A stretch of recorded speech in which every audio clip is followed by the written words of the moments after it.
आज बैगन का एकदम से मजेदार नाश्ता बनाएंगे और इसको जो बच्चे हैं ना वो पिज्जा समझ के खाएंगे। बहुत ही टेस्टी बनेगी और फटाफट से बनेगी। इसी के साथ बनाएंगे गार्लिक ब्रेड, और ये वाली जो गार्लिक ब्रेड है ना नॉर्मल जो घर पे बनाते हैं ना उससे काफी हटके है। मतलब कि इसके अंदर कुछ हमने सीक्रेट डाला है जिसकी वजह से इसका स्वाद काफी बढ़ जाता है। तो दोनों का कॉम्बिनेशन इस रेसिपी को बहुत ज्यादा टेस्टी बनाएगा। आई होप इसे आप जरूर ट्राई करेंगे क्योंकि ये बहुत जल्दी बन जाएगी और इसे आप नाश्ते में कभी भी बना सकते हैं। थोड़ी सी हेल्दी भी होगी और बहुत ही ज्यादा टेस्टी भी होगी। जब भी ट्राई करना तो अपना फीडबैक देना और रेसिपी पसंद आए तो इसे लाइक शेयर सब्सक्राइब जरूर करना। चलो तो इसे बना लेते हैं। तो सबसे पहले यहाँ पर हम मक्खन लेंगे। तो वही मैंने 12 रुपए वाला, मतलब कि अब 13 रुपए का हो गया, वो वाला लिया है। तो पूरा मक्खन हम डाल लेंगे। अब इसी मक्खन में डालेंगे हम 3 बड़े साइज के लहसुन। तो लहसुन को हम कद्दूकस करके डालेंगे, लेकिन ये बड़े साइज के हैं। आप 6-7 लहसुन की कलियां लें अगर छोटी छोटी हो तो। अब हमने लहसुन को कद्दूकस कर लिया है। तो अब डालेंगे इसके अंदर ओरिगानो हर्ब्स। अगर ये है तो डालें, वरना आप अवॉइड भी कर सकते हैं, लेकिन टेस्ट बढ़ जाएगा, पिज्जा की तरीके से बनेगा। तो बस इसीलिए डाल रहे हैं। अब डाल देंगे इसमें हम चिली फ्लेक्स। अगर ये नहीं है तो जो मिर्च होती है ना साबुत वाली लाल,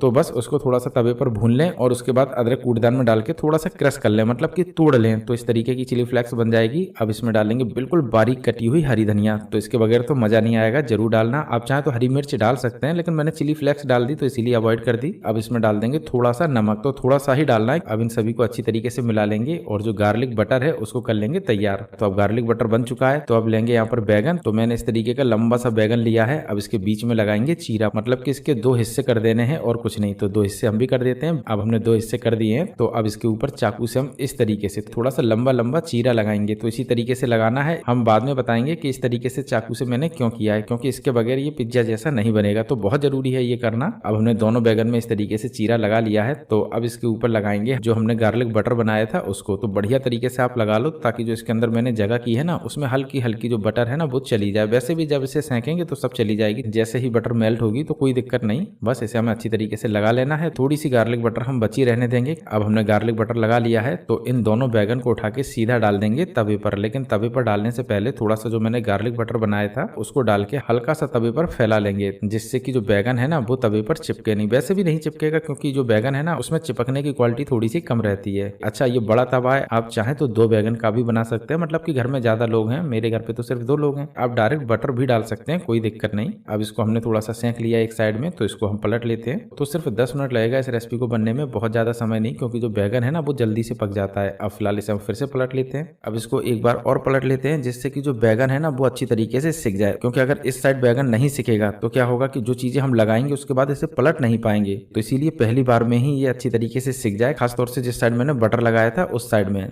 अब मुझे लग रहा है कि बैगन सिक चुका है, तो इसे हम फिर से पलट लेते हैं और अब इसके ऊपर लगाएंगे चीज। तो चीज को हम इस तरीके से छोटा छोटा काटेंगे और इसके जो बीच में मैंने चीरा लगाया था उसके अंदर भर देंगे। तो इस तरीके से आप भर दो, बैगन है आराम से जगह बन जाएगी, कोई दिक्कत नहीं। तो बस हमें सारी चीज इसके अंदर भर देनी है। तो जैसे मैं भर रहा हूँ इसी तरीके से भर लो। अगर आपको चीज पसंद नहीं है तो इसकी जगह आप पनीर भी भर सकते हैं। तो जो भी आपके पास है वो भर दो, और नहीं है तो कुछ भी ना भरो, ऐसे ही खा लो, तब भी बहुत ज्यादा टेस्टी बनेगा। फिलहाल हमारे पास चीज रखी थी तो हम भर देते हैं। अब हमने सारी चीज भर दी है। तो इसको सिर्फ हम 2 मिनट और सेकेंगे, जिससे कि जो चीज है ना वो मेल्ट हो जाए। लगभग 2 मिनट हो चुका है और चीज देखो मेल्ट होने लगी है। फिलहाल इसे हम चाकू से एक सा कर लेंगे। फिलहाल गार्लिक बटर बैगन तो बन चुका है, तो इसको रख देंगे एक साइड। और अब फिर से लेंगे वही वाला तवा और इसको गर्म होने के लिए रख देंगे। अब लेंगे ब्रेड और इस पर जो मैंने गार्लिक बटर बनाया था उसको लगा लेंगे। अब ये गार्लिक ब्रेड बन जाएगी और कुछ नहीं। लेकिन हाँ, अभी इसके ऊपर कुछ हम और भी डालेंगे जो कि इसको बहुत ज्यादा टेस्टी बनाएगा। तो इसीलिए वीडियो पूरा देखना, स्किप मत कर देना। फिलहाल इस पर हम गार्लिक बटर लगा लेते हैं। अब हम सारी ब्रेडें इसी तवे पर सेंक लेंगे। लगभग 30-35 सेकंड बाद एक एक करके सारी ब्रेडों को हम पलट लेंगे। ये देखो, देखने से ही एकदम से बढ़िया लुक आ रहा है। फिलहाल इसको थोड़ा सा टेस्टी और बनाएंगे, तो इसके ऊपर डाल देंगे हल्की फुल्की चीनी। तो चीनी से क्या है, ये हल्की सी मीठी बनेगी। आप चाहें तो गार्लिक ब्रेड को ऐसे भी खा सकते हैं बिना बैगन की रेसिपी बनाए हुए। फिलहाल हमने आपके साथ कम्बो रेसिपी शेयर की है, तो इसीलिए पूरी रेसिपी दे दी आपको। अब इसको फिर से हम पलट लेंगे, जिससे कि जो चीनी है ना वो भी हल्की फुल्की मेल्ट हो जाए और जो ब्रेड है ना वो थोड़ी सी टेस्टी बन जाए। वैसे अगर आपने मेरी गार्लिक ब्रेड की रेसिपी नहीं देखी है तो उसका लिंक मैं डिस्क्रिप्शन में दे दूंगा, आप जाके देख लो। एकदम से नए तरीके की गार्लिक ब्रेड बनी होगी और आप सबको बहुत पसंद आएगी, तो जाके आप देखिएगा। फिलहाल ब्रेड तो सिक चुकी है, तो अब प्लेटिंग कर लेते हैं। तो ब्रेड को सीधा उठा के रख देंगे हम प्लेट के ऊपर। तो एक एक करके आप इसके ऊपर रख दो और अब रख देंगे हरी मिर्च, धनिया, पुदीना और लहसुन की चटनी। मतलब कि सब चीजें मिक्स करके नमक डाल के पीस ली, तो वही चटनी आपको रखनी है। बस सारे इंग्रेडिएंट्स मैंने बता ही दिए हैं। और अब रख देंगे बैगन जो कि मैंने सेंके थे, थोड़े से ठंडे हो गए इसीलिए जो चीज है ना वो कम मेल्ट हुई। बाय द वे आप एकदम से गर्मा गर्म रखें, क्योंकि आप घर पे बना रहे होंगे ना। मुझे तो हर बार कैमरा इधर उधर करना होता है। वैसे आप बताओ, क्या कभी आपने बैगन की इतनी फटाफट रेसिपी बनाई है? देखो बनाई हो तो कमेंट करके जरूर बताना, और नहीं बनाई हो तो ट्राई करना। रेसिपी पसंद आई हो तो लाइक शेयर सब्सक्राइब करना, तीनों चीज़ें करना फ्री हैं तो कर लेना।